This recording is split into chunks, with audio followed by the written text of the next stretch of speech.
Habang nagpapatuloy ang unang pagdinig, tumanggi si DILG Remulla na magsalita. Tanungin siya tungkol sa panayam kay Pinky Webb, kung saan sinabi niya na group effort ang pag-aresto at in-invoke pa ang executive privilege samantalang lumabas na sa media. Una, tinawag niyang chismis ang pahayag.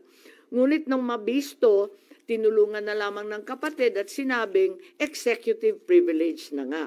Isa pang malakas na sandata ng administrasyon upang pigilan ng komite ang pagsisiwalat ng katotohanan ay paggamit ng tinatawag na subjudice rule.